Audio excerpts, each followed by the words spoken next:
Hello and welcome to the Intentional Clinician podcast. I am so happy today to have on my podcast Dr. Joshua Kreimeyer, who is going to be joining us from Colorado. Dr. Kreimeyer, Joshua, welcome and thank you for being here. Oh, glad to be here. Thanks for having me. Excellent. So we're going to get into a lot of topics regarding your work in the Ukraine that you have been doing recently. Can you tell me about, long story short, there's a giant clinic that's going to be opening up in Ukraine to help with trauma, all of the psychological and physical trauma that's going on, especially the mental health part of it. And you're a part of that. And so going backwards, we're going to get to more detail on that. But going backwards, can you let me know and the audience know kind of how you got involved with wanting to be a part of the healing for people over in Ukraine? Sure. Thank you. So making a short story long, but trying to be concise. I've got roots in Minnesota where I grew up, and there was a large Slavic, Russian, Ukrainian population up there. So I grew up around that culture also during the Cold War. I'm always interested in, that part of the world. So that's some early roots. And then I joined the Army out of college in 1998, back in the 1900s. And I had a opportunity. I was a Russian linguist in the Army. And so that was kind of cool in the sense that I'm learning a language for part of my job that's related to that part of the world. I got out of the military in 2003. And I remember being kind of prayerful about, like, why did I learn this? What's the point of knowing this language?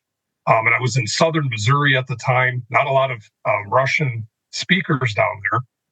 But fast forward, I got injured in the military, transitioned, used a vocational rehabilitation program to become a counselor, got a master's degree in counseling. And I found an organization that helped people who adopted children from Russian-speaking parts of the world. I got to work with them in a mental health capacity, respond to schools and different things when the kids would have problems. I could translate for them and offer a mental health perspective. Fast forward to the final connection point was starting my PhD in 2015. I went for the interview day. And I heard somebody speaking English with a Russian accent. I went over and I said in Russian, "We говорите по-русски. Do you speak Russian?" And this person, it's interesting, a native speaker in America often doesn't say, "Well, yes, I do." She said, "Why? Why are you speaking Russian to me here?" And I found out she was a faculty at this university, Regent University, where I ended up pursuing my PhD. Her name's Olya Zaporozhets. She had at that time been going, I think 2 trips had occurred to Ukraine at that time to help church and other mental health workers deal with the impact of the war that had really started then. A lot of internally displaced people at that point in time, 2014. There's a great documentary I might mention for listeners. It's called Winter on Fire, that highlights really the beginning of this contemporary war. 200 people were killed in Kyiv, in the capital, in a European major city. And anyhow, all kinds of things happened with that. I came on, I think, the 3rd trip as part of my doctoral studies. And it was an amazing thing. It was, I was able to speak conversationally with the Russian I knew and started studying Ukrainian so that I could be conversational. I still use a translator when I'm over there teaching things. But yeah, I've been going since 2015 to the country and done so many different things. Somebody asked how many times. I've lost track. I had to get a new passport last year. That's all I know. It filled up with stamps. So I've been there a lot. Wow, that is quite a journey. And I think it's great that you have found an interest in mental health because I don't know, as just a general outsider perspective on this, I often think that mental health care is the last thing to get to a war-torn community. And it's really amazing to hear that you have already been, you and people from your university were going there already and trying to help the clinicians that were there, and now going further and starting the center and all of that. I think that's pretty incredible. And I think that hopefully is I mean, hopefully war is not the trend, but hopefully seems like government bodies and different folks are taking this seriously now. So tell us about maybe, it sounds like obviously you got interested right away. And what has kept you going back every year, even though this could be slightly dangerous? Could it be dangerous to you physically? Extremely, yeah. There's a big risk for sure. And I would give a two-part answer to what you said. I tie back to what you were just saying a second ago as well, that part of what brings me there is I know in the West, most of the West, after World War II, mental health as we know it today, again, in most of the West, the seeds were rooted in war. When people came back from the war, the Great War, and, I think general populace might say something like, hey, you're not getting shot at, get a haircut, get a job, you'll be fine. And, there was an understanding then that what we called soldier's heart, shell shock, things like that. There was something, we came back from war with more than our luggage, as they say. And so they started looking at it. Government funding started going into helping mental health be better, first and foremost for those that served on the front lines, and then eventually for all of society. Even into Vietnam, right? The diagnosis of PTSD stemmed from research based on those returning from Vietnam. So there's a parallel, in my perspective, happening in Ukraine, that while war is, as some have called it, hell on earth, and I've been there myself too. I've got personal and professional experience. I deployed to Kosovo and to Iraq. Iraq was 2003 at the beginning of the war, so I know, how hard it can be to come back and transition back into society. People will feel more comfortable on the battlefront and less comfortable on the home front. And so anyhow, luckily we've got trauma, evidence-based trauma approaches now for everybody, right? That everybody can know. We're still working on access. I gotta highlight that piece, but it's more accessible to more people to get trauma care. But again, rooted in what's happening in Ukraine now. So I'm excited in that sense to be a part of trying to help make mental health care better for the whole country.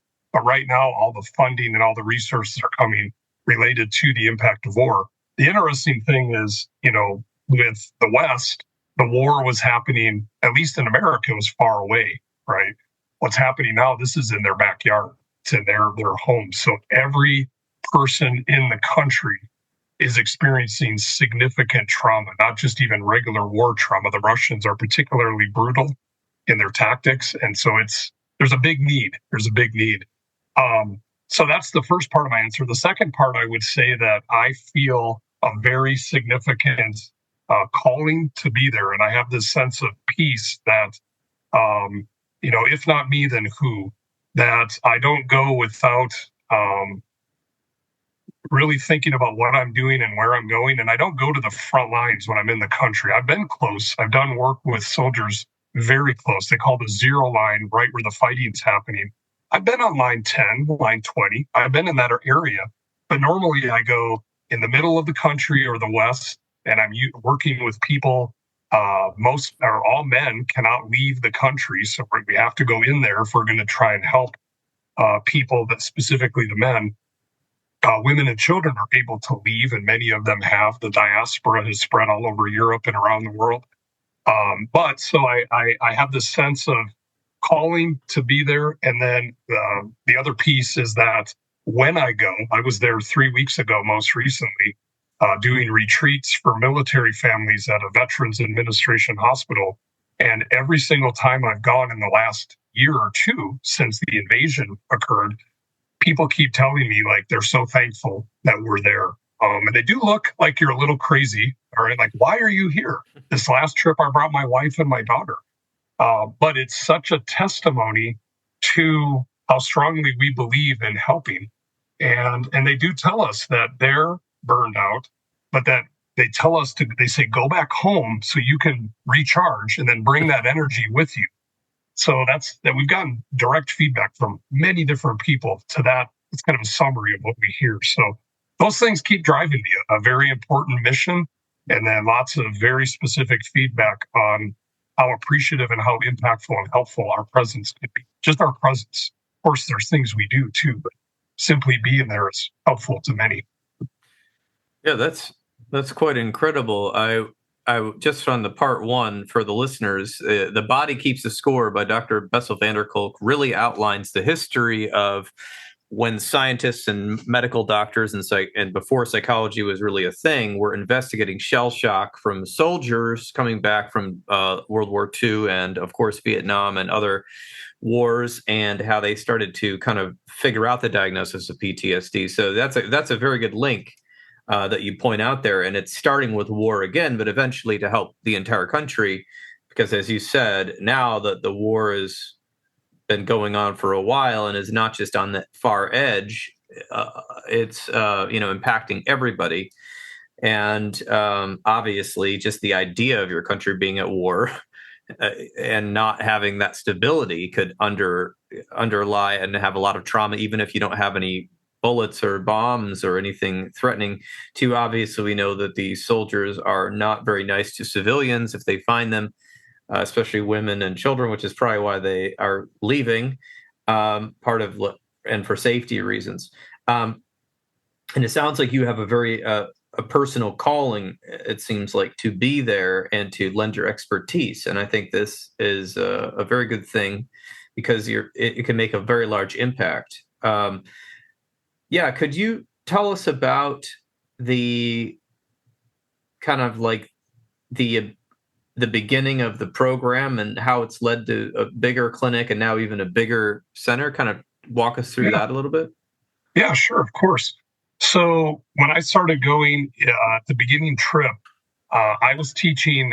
Anybody that's had a master's degree in any kind of mental health field would know we have classes we kind of call skills class or techniques. And it's really basic counseling techniques, such as paraphrasing something someone said to you, summarizing, reflective listening. There's another thing we call minimal encouragers, body language. These are things we train in our mental health programs. So I was teaching that class to a group of Ukrainians my first trip. And again, at this point, they had already been calling it a post-bachelor's degree certificate in trauma therapy. So I was teaching the foundational level of basic counseling skills. Already during that first trip, people were talking in our meetings about it becoming more in a master's degree level training. So that was already happening by the time I jumped on board. And I forget the exact process, but I know at the end of my first trip, this amazing thing happened. So we were leaving the country, and we said, "You guys, we want to help you build something big here. And one of the things that we need is an ethical standard, right? That it didn't exist in the country. There was not a mental health ethical code of conduct."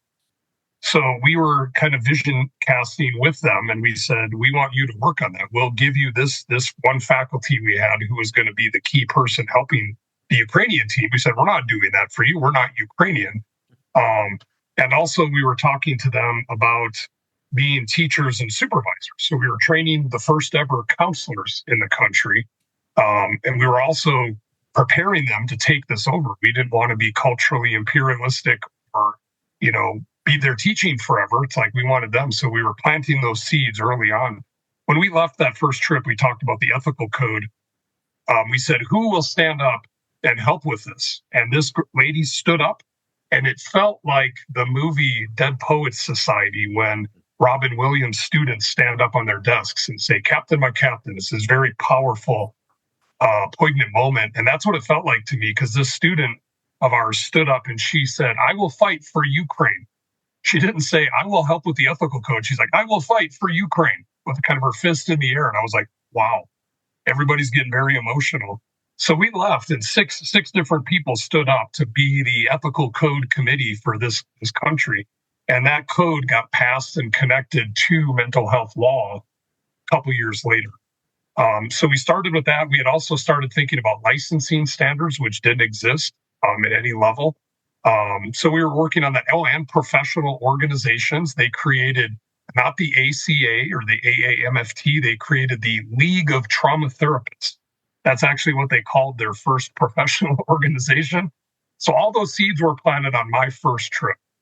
As it progressed, I joined the kind of leadership team for our group. We collectively called it originally the Ukraine Project, based at Regent University and started to be tied to our clinic. Somewhere along the line, we decided we needed our own building and our own facility. We wanted to have a community-based clinic. We had been using a seminary that allowed us, they gave us either free or low-cost options for using their space. We had a great relationship with them. They understood what we were trying to do and helped us where they could. But as we went forward, we started to think ahead on our own space. So on a train from Lviv to Kyiv, the capital, myself and two others on the back of a napkin, much like J.K. Rowling did creating Harry Potter, we wrote on the back of a napkin this diagram of what we'd want in a clinic. We started looking at places and found exactly that floor plan that we had drawn on this napkin. So we opened a clinic, and we called it Open Doors. I had two daughters with me on that trip. The oldest daughter made the website, which you should be able to access on the podcast notes here, Open Doors. And then my middle daughter, she wants to be an art therapist. She created the logo for us, and it's an open door. You can kind of see the logo when you look at the website. So we built the furniture, we built the programming, and we had a community-based clinic that our students and graduates could be in as interns. And then we started finding ways to create space for them to practice ongoingly as well. So Open Doors was the clinic. And somewhere around that time, we also developed the Institute. We called it originally the International Institute of Postgraduate Education. That houses our actual education program. We will call both of them together Open Doors when we're referring to both. But Open Doors has been running, and before the invasion 2 years ago, just over 2 years ago now, 2.5 years almost, in Ukraine, we had almost 200 trained trauma therapists behind enemy lines, helping people heal from trauma within the country. So I felt very proud about that. We got lots of feedback from clients, and we had waiting lists at different times for people trying to get in because the word started spreading that people were actually feeling better from the impact of the trauma they'd experienced.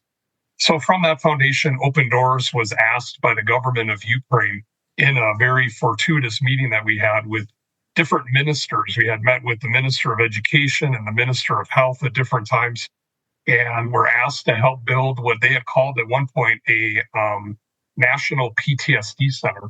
And most recently, a couple of years ago, we got a grant, a NATO-funded grant, and we were able to purchase several hundred acres of land south of Kyiv, the capital, about 20 kilometers south of Kyiv. And we own the land, and we have enough money, I believe, to build the first building. We're talking about doing that now. And it's going to be a large multi-building campus that will have everything from physical rehab and TBI to lots of mental health options, a women's clinic, a children's clinic, family, inpatient and residential options. And we have that in the International Trauma Institute, which is another link you can find on this podcast. And yeah, so that's where we're at now. We're right in the middle of fundraising for that. We had original money to buy the land, like I said. And I would just add one final thing is that my wife and I actually purchased land about a 10-minute walk from this facility land. And we are working on building our own house in Ukraine so that we can be closer to all that's happening. My ultimate goal is to be there more, maybe not full time, but to be there more. And so we felt very strongly about doing that. We're able to buy our own land. And yeah. Wow, that's incredible. Big And things. so, yeah, at this center and at Open Doors, for the therapists involved and the people that want to know about this, I want to get a little bit into some of the things you're doing. Now, I know you mentioned the experiential retreats for the veterans, and you actually have a book on that people can find on Amazon right now about experiential retreats. But we're also going to talk a little bit about prolonged exposure, cognitive processing therapy, and EMDR, also known as eye movement desensitization reprocessing therapy, that most clinicians use these for helping people with PTSD or trauma or adverse experiences. Do you want to get into some of that about any one of those that you want to Yeah. talk about? Yeah, absolutely. So, like in our program, we we built it from the ground up. So anybody that's familiar with a like master's degree in counseling level program, social work, marriage, family therapy, really any of the variations, it's hard to cram more in with all the KCREP and COAM standards that we have.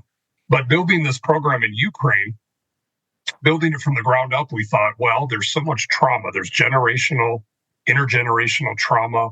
Ukraine, Russia's to the east, Turkey's to the south, Eastern Europe is to the west. And technically, Ukraine, that's what they're fighting for, is to be considered as Europe, which they really are. But so many things have gone back and forth through that part of the world. So many wars and just this vast history of war and oppression and famine. So you've got that, and then the current war. So we knew we wanted to really focus on trauma. So within our program, we have prolonged exposure is the one modality that we're not as steeped in. We do teach it, but it's up to them if they want to get certified and do more with it. We teach it, but CPT, cognitive processing therapy, and EMDR, they get trained and in the program as part of their degree. And then we offer ongoing supervision so they can actually get certified in those things. So the cognitive processing therapy, one of the things I do, I'm not teaching classes anymore. We have our Ukrainian team that's doing that. I will come in as a specialist maybe and teach a one-day seminar on some specific topic, like how to effectively work with veterans, strategies for working with military clients, something like that. But one of the things that I do currently, I just finished a CPT supervision group. We do that during the academic year. So we'll have American English-speaking supervisors that have the clinical chops with a translator, and 4 to 6 Ukrainian students that have gone through the CPT class, and then they're talking about their cases, giving them supervision and support. We do the same thing for EMDR. We started teaching EMDR under the HAP program, which is the Humanitarian Assistance Program. They allow you to teach EMDR even if you're not necessarily certified or credentialed with EMDR, if you're doing it for free or low cost in places of great need. So initially, that's what we did. We did bring in a certified EMDRIA, is the approving agency for EMDR. We brought in an EMDRIA approved trainer. And she did a lot of our initial trainings in EMDR. And those of us that were not EMDRIA, we didn't have that stamp necessarily. We provided the ongoing supervision and support for those students. And now we have EMDRIA connection to EMDRIA Europe. So we're officially official with EMDR. And we have our own clinicians that we've trained doing the supervision, which they call consultation in EMDR speak. So we're not really doing as much with that anymore, because that was the plan all along, to have them eventually do it. We just offer support wherever we can. But yeah, those are our two primary trauma modalities that we teach. And one of the things that I've focused on is a third kind of arm is the family therapy program. And in Ukraine, psychology was not just, there's not just a stigma. Psychology, it was weaponized by a lot of Russian occupational and imperial type of forces. Colonization, some people might be more familiar with that term. They would come in, make the language of the local people illegal. They would move in ethnic Russians to interbreed with local populations. And one of their tactics was using psychology to hurt people, not help people. So a lot of people are very skittish about even talking to anybody. When we talk about confidentiality, many clients of ours will say, many clients in Ukraine will say, like, where are you storing this? Who has access to this? And we've really had to work on bolstering confidentiality. So when I say stigma, it's much more than a stigma. I could go on, but it's a lot of psychological torture that's happening right now, even in this war. So one of the ways I have found to be effective here in the U.S., which is, Paul, you mentioned my book, it's called Welcome Home Warrior. I developed an experiential retreat model for military families here in the U.S. Over years, I've been doing these retreats in Colorado since 2009. And I thought, this model could really work in Ukraine to help give some treatment and some trauma focus for family units, but also reduce the stigma of talking to a therapist. And we have found this to be true. I've done dozens of these retreats now in Ukraine with many different groups. Again, most recently, I was there doing them a few weeks ago, just west of the capital. And we find the same thing every single time. At the close of these retreats, we sit in a circle. And I use the term psychologist. They don't even have a word for counselor there. They say psychological consultant is the direct translation of counselor. So they really do still use the term. Even our people that are trained, they will say therapist or trauma therapist or psychologist. So I use the term psychologist because the general population there is usually used to that term to not confuse them. Anyhow, that's an ongoing thing. But I'll tell the families sitting in a circle, I say, do you see now that before we were psychologists, we were humans?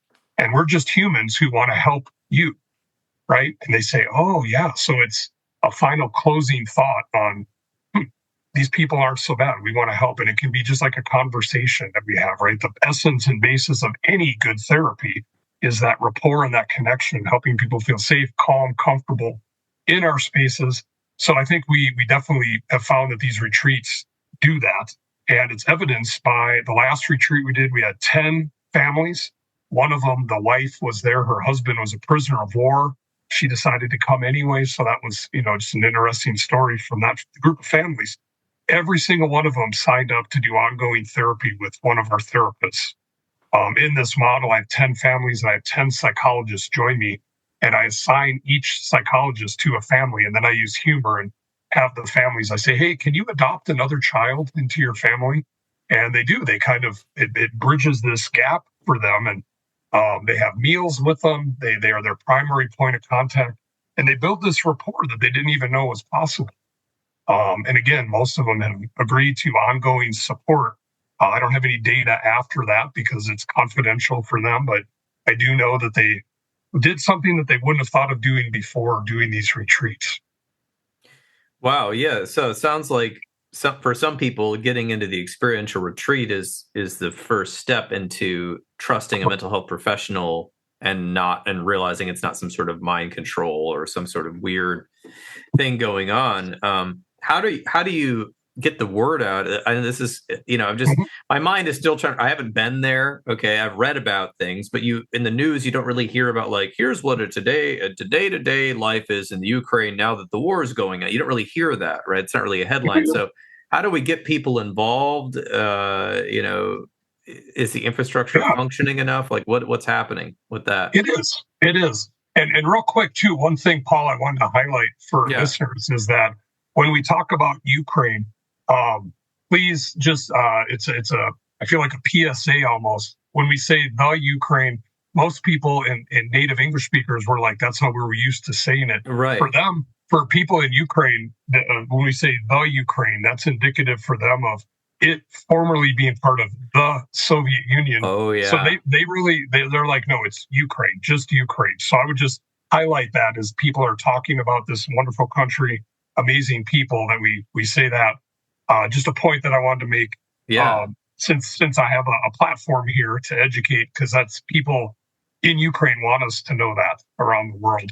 But at any rate, oh my goodness, your second question. Oh, just kind of about how do people get in, the word out and get to your center? And because it was kind of like hedged in a question about the infrastructure, how are things functioning? Because I know that, Kiev, I'm not sure how to say it, had all sorts of damage when they first started invading, and there was all this displacement. And so now the war has been moved to some other, I've looked at the map recently, but there's different places that is. And so your average person, they're doing something with agriculture, doing something, and then they find out about your program. Can you walk us through that? Yes. Yeah, great question. So and thank you for reminding me, the people of Ukraine are incredibly resilient. Mm-hmm. They have found ways to not just survive, but really thrive, even when everything that we take for granted as creature comforts and our aggressive pursuit of comfort in so much of the West, they just go, okay, it is what it is, and I'm gonna take a shower with the one glass of water that I get each day. And my most recent trip highlights kind of a snapshot, a slice of where things are currently. The town we were in, Borodyanko, was very heavily hit. Russians tanks were in the streets. I have a friend who recounted a story of her listening out of the window to the tank commander saying, should we blow up this building? The building that she was in, hearing them and going through that kind of trauma. So very, very significant things happened. And being in this city, I think, was very deliberate. Now, when they asked us to do these retreats, the Department of Veterans Affairs of Ukraine, the Ministry of Veterans Affairs, asked us to do retreat in the newest hospital, standing exactly where the previous facility stood. And they rebuilt this amazing building as almost to give a certain finger to the east, kind of like, hey, look what we're doing. So they had this state-of-the-art, wonderful facility. And one of the first things they showed us was the state-of-the-art bunker or bomb shelter. Okay. So everybody there has gotten used to, and I did too. My wife and daughter were with me this last trip, like I said. Every single night, right about the time you'd fall asleep, or you'd get an app on your phone and you'd hear it out in the streets, the air raid goes off, meaning that something is shot in that direction. But we didn't feel the ground tremble. We didn't see explosions, but it's like, get in the shelter because something could be coming towards you. So fortunately, we didn't, see the direct impact of anything, but we were safe. And we were also in a government facility where we were required to go into the shelter. So we had that shared lived experience that they've been doing for 2 years now, over 2 years. In fact, most of them don't even go to the shelter. One of our friends there said, this is the first time I've been in a shelter in months. They've gotten so habituated to this occurrence. And I actually had this experience being deployed in the Army too. After you get used to it, you're kind of like, that's not close enough. That's 100 meters up. I'll do something when it gets closer. So we kind of looked around, and if we saw our friends running, we would run. And if we saw them still on their phone, we would just kind of sit and do what we were doing. So they found ways to just farm, work, whatever, they were doing before. So that's kind of the day-to-day life. And getting help is, again, still stigmatized, but many more people are realizing that as strong and resilient as they are, you can only, like I had to do in Army basic training, hold 2 glasses of water straight out and not spill them, right, as a punishment for something. And I could only do that for so long before my arms started shaking and I was spilling the water. I've used that example with them, saying you can only not spill the water for so long, and they are starting to break in some ways. I've noticed the light that they have dimming some. So there's more and more people in search of something, and we are getting good with marketing everything from typical things we'd think of in any Western country, using technology, Facebook, targeted ads, word of mouth, even flyers. We've used some old school strategies because some places the Wi-Fi won't be on, and so we'll have flyers. But we have a large network of military serving entities that we're also connected with, most importantly being their Department of Veterans Affairs that have the contacts to refer all the families for these retreats. So word is getting out that there are resources. Word is getting out that there are safe and secure places to talk about your problems. And most importantly, word is getting out that you don't have to be living in fear all the time. You can actually heal from trauma in significant ways. So I think that's probably the biggest marketing we do, is helping people heal and move from surviving to thriving.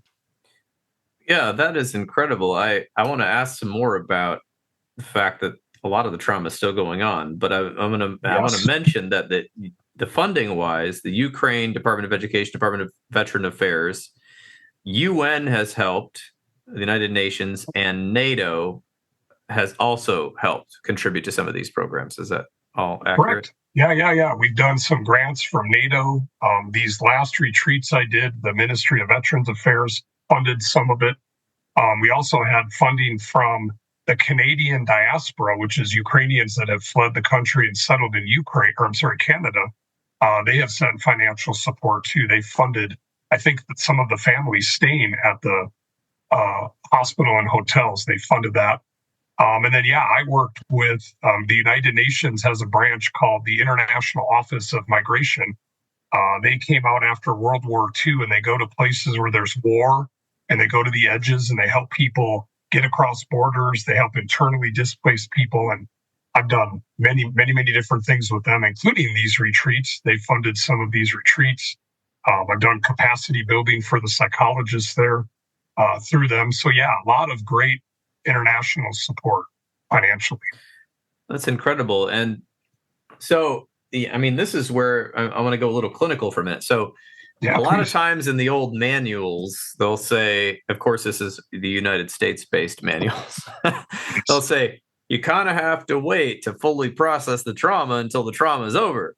And I know that that's ridiculous because I totally help people who are in the middle of, a relationship breakup or, financial insecurity and somebody they know is dying. I don't stop treatment, I just modify the treatment, right? I'm not going to go to the book because we don't live in some like fluffy little world. Now this is in the US, so little easy for me to say. The trauma, obviously every trauma is of course subjective to the person, but the level of exposure to multiple psychological, emotional, and physical elements in Ukraine, excuse me, is likely to be very much more acute than here in the U.S. So, can you tell me how you help some of these folks who say, "Okay, well, I'm doing this treatment, I'm feeling better, but what if something else happens?" Right? Like, what if? That's right. And it's amazing that you've hit that point. That is one of the biggest things we've been discussing as a group, as the leadership team, and so many of the great leaders that we've trained there, that all of the protocols and most of the evidence-based approaches, there's that sense of come to me for help after that thing has happened. You have the car accident, you're having trouble sleeping, you hear loud noises. Oh, come see me. Well, you're going to bed in a non-traumatized setting often. You're getting back to work, in many places that you have a lot of insulative protective factors around you that I think often help expedite the healing, right? Because you've got those supportive elements. But in an ongoing war zone or any other kind of ongoing trauma, it is more difficult. It gets more complex. So when the invasion started a couple years ago, 2.5 years ago, we started thinking about this, and we did some initial acute protocols like EMDR has a group protocol, GTEP. We were doing that. We were doing these things. And one of my first thoughts was to reach out to the only other place in the world I could think of that might have some similar experiences and some insights was Israel and Palestine. And this has proved to be a very fruitful connection. We've sent, in fact, we're sending someone soon again to go there. We've had teams going there to consult with them. And much of what they've learned about dealing with trauma in an ongoing traumatized environment isn't necessarily protocol for the rest of the civilized world out there, who doesn't necessarily need those adaptations to what we know. So they've been the Israelis have been one of our primary consultants. They consult with us on this, and I am always encouraging our amazing clinicians in Ukraine. I'm saying, you guys have so much to teach the world. You're going to teach us, right? We're coming in here to help you now, but I'm looking forward to that. And I think they're going to be learning a lot of lessons from these trenches of war that I hope will help us all, to be even more effective in what we do. Yeah, that would be incredible. And the fact that the government is, really funding this and sees the value makes me wonder if some people who are affected by the war could be involved politically post-war, hopefully, whenever that is, to maybe help these things become even more embedded in the culture. And I think, I really do think that the newest research on these effective, peer-reviewed, evidence-based practices like EMDR and CPT, it's in the family therapy and the experiential stuff. It's incredible the results you get. And it makes talk therapy has always been effective, but it makes talk therapy look like not, it's like something on top of talk therapy. It's like talk therapy we know Yes. is highly effective. The effect size is like 0.78. And so then you go to add on EMDR and these other, CPT and family and experiential, and like you're going to get even more if you can, then get the person in the US, of course, functioning outside of that and finding natural supports. Obviously, that's a whole nother psychological lecture. But I Yes. think it's incredible because in this time of horrible trauma and divisiveness in Ukraine right now with the war, um, I'm assuming, like you said, they're going to come up with even more innovative things they're going to teach the rest of the world. And I do believe the U.S. the clinicians in the U.S. are doing a pretty good job at promoting this, and of course the government did put out the trauma-informed manuals, which have been useful. Yes. But I definitely think our schools in the U.S. and other institutes and organizations could benefit from utilizing some of these tools in different ways. But that's not what this podcast is about. But that just kind of encourages me a little bit to think about the fact that this is actually being taken seriously. It's being utilized, and it's being utilized before the war is over, before the trauma is even, not that the trauma is ever over, but that, I could see somebody going through EMDR therapy feeling so much better, and then one of their relatives gets killed. I mean, it's like a Mhm. re-trigger right there. But of course, That's then, right. more treatment is needed. And what are they supposed to do anyway? They've had to adapt to living here. This is where they live. And Yep. as you said, a lot of people have been displaced and moved, but a lot of people have not. Um, so, True. so tell me about. We've got it's a little bit of time left. You're a professor at Colorado Christian University, Yep. and you were, of course, in the Army. Uh, how are you holding up going over there? How do you intersectionally, culturally transition back and forth to Yeah. Colorado, which I've been there? It seems quite safe and tranquil. I was there in the spring, but tell me about, Yes. kind of how you've been dealing with the intercultural things going on Yes. in your life.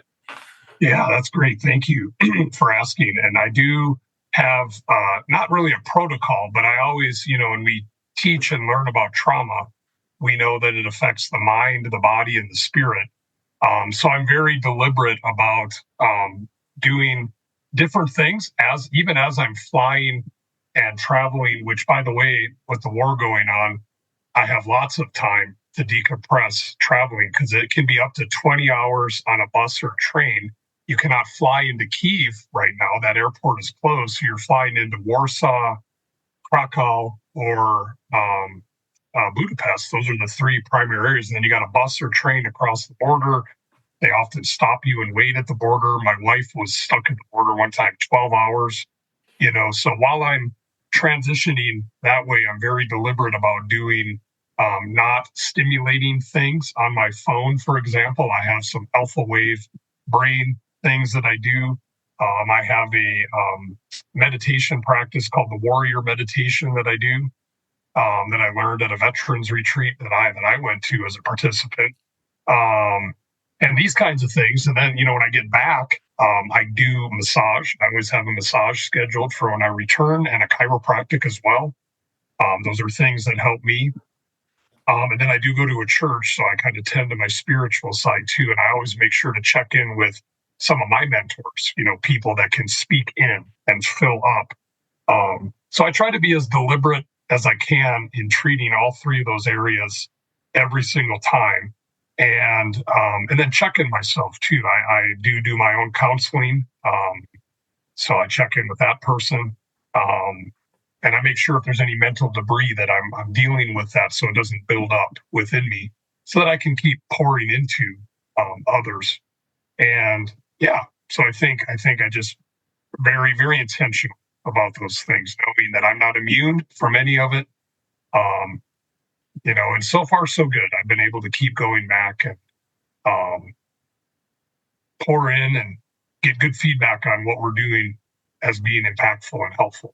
So Yeah, sounds very balanced. I mean, that's what I'm glad you are so open about that, because as a therapist, and I'm also a clinical supervisor and an EMDRIA consultant, of course, that's what we call it. I am adamant about being in your own therapy, even if it's only once or twice a month, because I Yes. feel like we've got to be able to receive and understand what it's like to be the client, but also we have blind spots and we have traumas and triggers that even your most intelligent, emotionally intelligent therapist may not realize that they're in a trigger, right? That's right. And so we need to make sure that even if you're not in a war torn zone or whatever, that you're getting your own help, because when we are off, we have a larger ability to hurt people, namely our patients or people around us. And of course, as a therapist, not to put us on a pedestal, we are just people. But when That's a right. therapist acts out, I do think that trust is lost with the public. And so I always tell therapists, I'm like, listen, if you hate this job, leave. Go work at a bank, work somewhere else, work at Trader Joe's, do anything else, because it is become a teacher. We don't want you in the news. We don't want the board complaints. So, it's Yes. important because it's different. Like if you were I don't know, a guy who just like had to be on a construction site all the time, we could say, oh, well, look here on the scan. He's got muscle, some torn things here. He's clearly Mhm. tight here.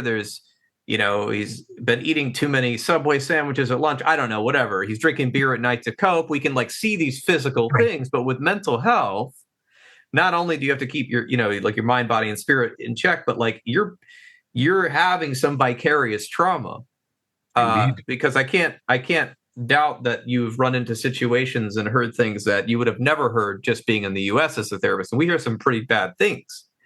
But being in a place that's an active war zone with, horrible things happening to prisoners and torture and all that, that takes a toll, especially when you're hearing it directly, right? The news is one thing, but hearing it directly is a whole nother thing. So I appreciate that.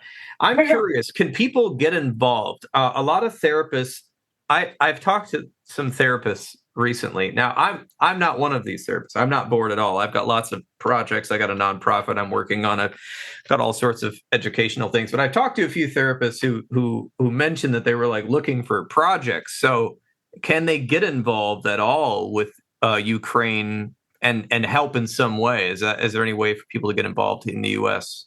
that are Yeah. therapists? Yeah, absolutely. So I'd be remiss if I didn't share the first one is a very tangible, specific way is the Institute link that you'll see in this podcast, the UIT, Ukraine Institute of Trauma. That is needing funds to build the buildings. And we're looking at having a way of putting a name on a brick type of a thing, right, to make it even more tangible. But with all the money and places that it gets siphoned off, this is one that I can attest to as being every single penny goes into putting a brick in a wall that is the space needed for Ukrainians to heal from the impact of war. I've never taken money from our open doors. I volunteer every hundreds of hours. I volunteer. So, and many of us do that, right? We feel so strongly about what we're doing that we help how we can, sleep on couches, eat, cold cut sandwiches where we can. Anyhow, that's one thing because we do need help with that. And if you know somebody that can write that big $1 million check, that's great. Then they can have the whole building named after them. I know there's people that can do that. The second thing would be my contact, which I'm glad to share. My faculty spotlight would have my email on it. If you contact me, there's opportunities sometimes to take teams over. And I'm part of those efforts. So I don't mind if people reach out to ask me about those opportunities and be connected with them. I don't have anything specifically going on right now. The problem right now is that the State Department says Americans should not be traveling into Ukraine. It's not completely prohibited, but it really isn't safe per se. So I don't want to bring people into harm's way. But what we're doing, I'm actually planning a trip with CCU in the spring. We're going to bring students over, but we're working with refugees in Budapest. We're going to be doing retreats for them, mostly women and children that have been able to flee the country. I think 800,000 refugees just in that country alone was one of the statistics I'd heard. So there's opportunities to join efforts like that. If you're a person who prays, we covet that too. Keep praying for Ukraine because it's ongoing, even if it's not in our news. And again, I can attest to that, having been there just a couple weeks ago. They're getting bombed and shot at almost every single day. People are dying almost every single day. If you didn't hear, they bombed a children's cancer hospital while there was surgeries going on, middle of the day. Who does that kind of thing? There's war, and then there's, in my opinion, evil, just pure evil that's happening. So a good way, to help is to be prayerful about that's still going on. Don't forget about what's happening there. And then I think the final thing I'd say is that Ukrainians have groups in many different states. There's the Ukrainian National Congress. We have a group in Colorado called Ukrainians of Colorado. We have a festival actually next weekend, this coming Saturday, here in Colorado, where we wear the traditional embroidered shirts, the vyshyvanka. So many states have that. There's Ukrainians all over. That's another good way to get connected. Our group here in Colorado, every time I take a trip, I'm able to bring 6 suitcases worth of supplies, and I get them right into the hands of people. We brought medical equipment, drones, all kinds of different stuff that they've needed, winter coats for children. So there's a lot of ways to help. If it's something that tugs at your heartstrings, all you have to do is do a little time on Google, and I'm sure you can find some groups close to you that you can help in a tangible way. Excellent. I really appreciate that. Yeah, it has with the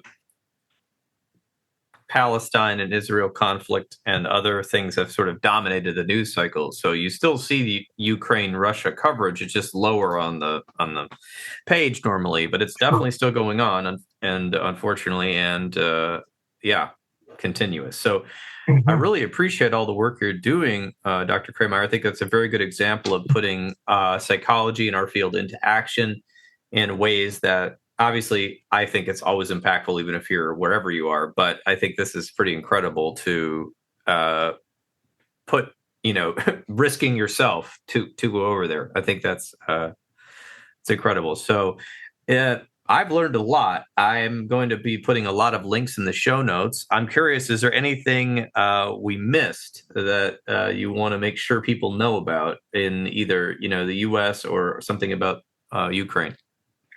Yeah, thank you. And again, thank you for this time to share. I think, one of the main things would just be people have come up to me and said, do you know how amazing people in Ukraine are? And I'm like, I know. This is why I keep going. They inspire me.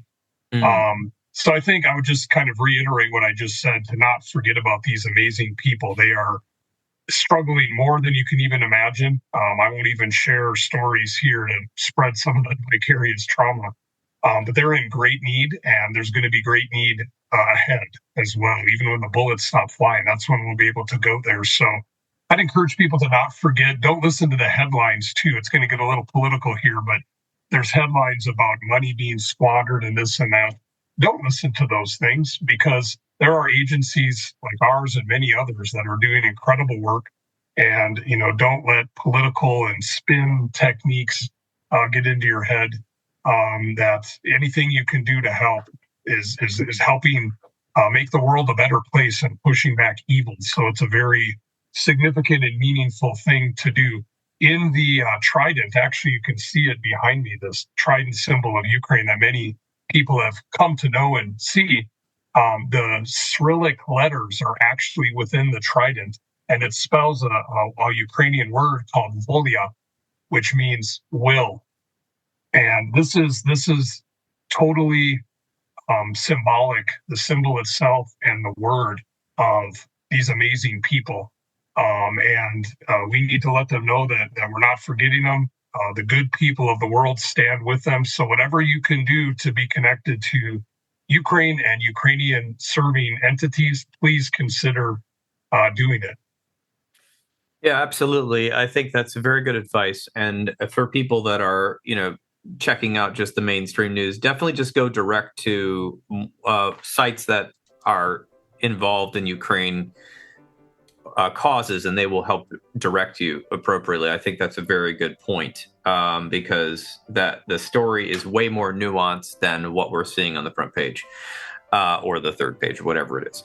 So, yeah, I appreciate all of this. I think this is going to be great for people, and I really appreciate all your time, Dr. Kreimeyer, and I will be thinking about you and wishing you the best as you head back over there.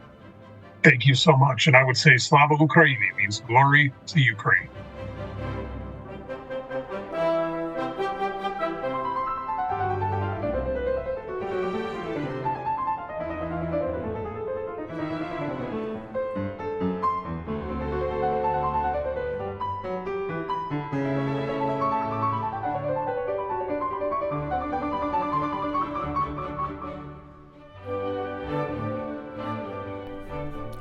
And there you have it.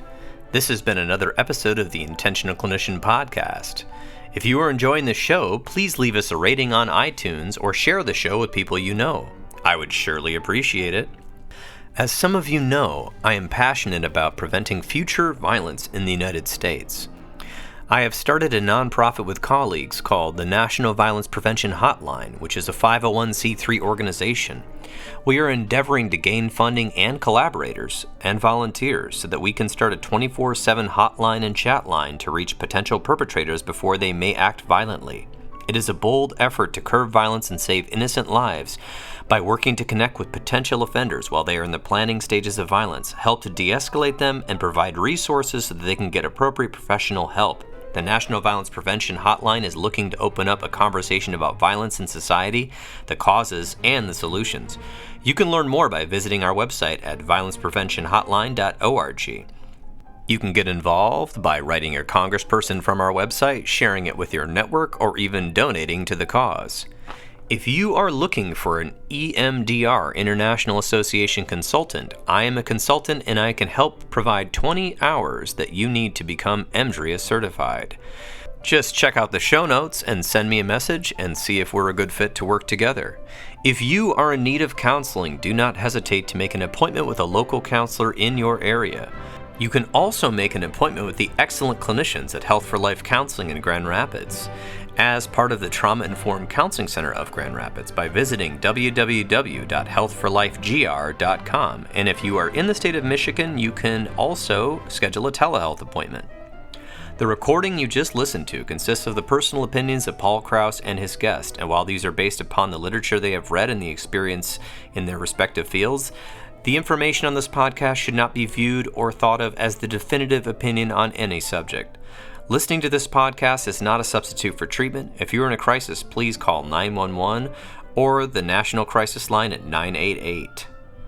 Support your local bookstore by shopping at bookshop.org. That's www.bookshop.org. It donates a percentage of sales to local bookstores all across the United States, which I think gives character to our cities and a place to hang out and a place to explore. You can order from the comfort of your own home online while supporting businesses near you. If you are a therapist and you are not involved in your local counseling or therapist or social work organization, please get involved to at least pay dues so that we can have lobbyists help keep mental health care accessible at the government level, and also expanding into schools and other places that need it. And also, if you didn't know, counseling organizations and professional organizations are working to keep us from becoming gig workers for a lot of large corporations who are coming in and trying to buy up local counseling agencies or basically pay you what they pay for people to deliver food to your house. So, get involved. Until next time on The Intentional Clinician, I wish you all a safe and peaceful week.